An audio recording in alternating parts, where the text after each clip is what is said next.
guys! Welcome to our vlog. So right now, mag-unbox po tayo ng isang item from Lazada. So ngayon, ito yung item natin na binili natin sa Lazada.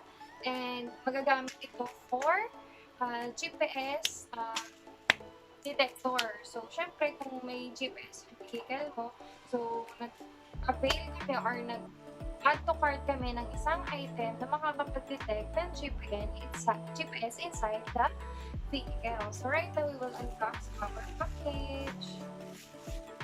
Ayan, tada! Ano ba kasama ng ating GPS detector? So right now, meron tayong charger. Kasama siyang charger for only 300. Magkano nga ito ulit? Ayan, for only 287.27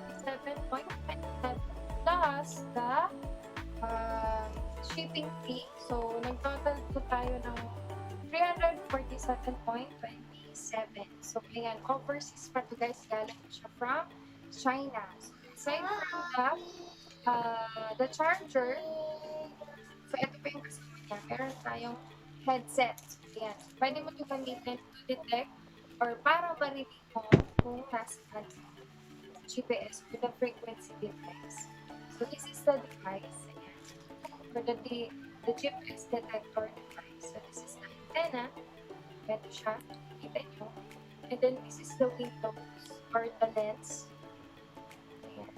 And then, this is the signal strength. Tapos, ito yung ating tawag nito, the speaker. And then, the laser. So, we will open it. So, open natin siya. So, ayan.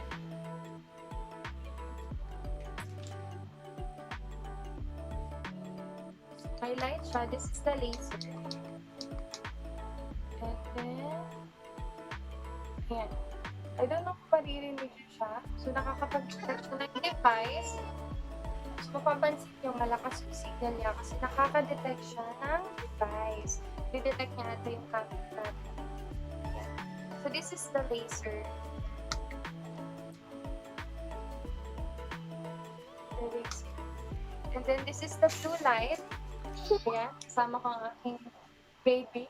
Ayan. This is the blue light. The compass. Mapapansin niya, dito mo madidetect kung saan nakalapit. Ito naman tayo.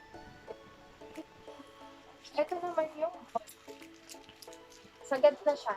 Lang siya. So, nag-i-static.